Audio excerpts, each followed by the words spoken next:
John Todd was one of the oldest Otago soldiers to enlist for war service.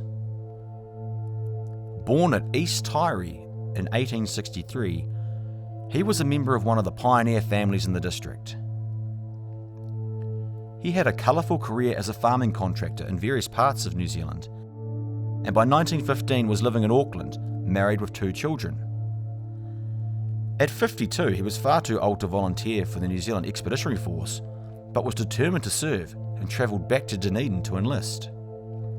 Giving his birth year as 1876, he posed as being just under the maximum age of 40 for war service and was able to pass the medical examination without any problems. He then began basic training at Trentham and was one of the foundation members of the newly formed Earl of Liverpool's own brigade, subsequently known as the New Zealand Rifle Brigade, becoming a private in B Company of its 1st Battalion. 2 of his nephews were also in the battalion.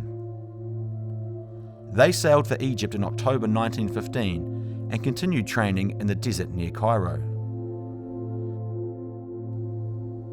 In December 1915, the Senussi Arabs, an Islamist movement supporting the Ottoman Turks, attacked British positions on Egypt's western border out of Libya, and the 1st Battalion of the Rifle Brigade was part of a force dispatched to counter their advance. On Christmas Day 1915, a battle broke out at Mersa Matruh. This was the first time that members of the Rifle Brigade had gone into action, and John Todd was super enthusiastic to get started.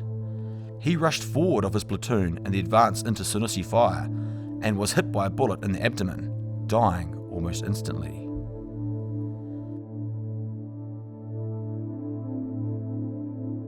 A large funeral was held, attended by the entire garrison, and John and his comrades were buried on the hillside at Mersa Matruh.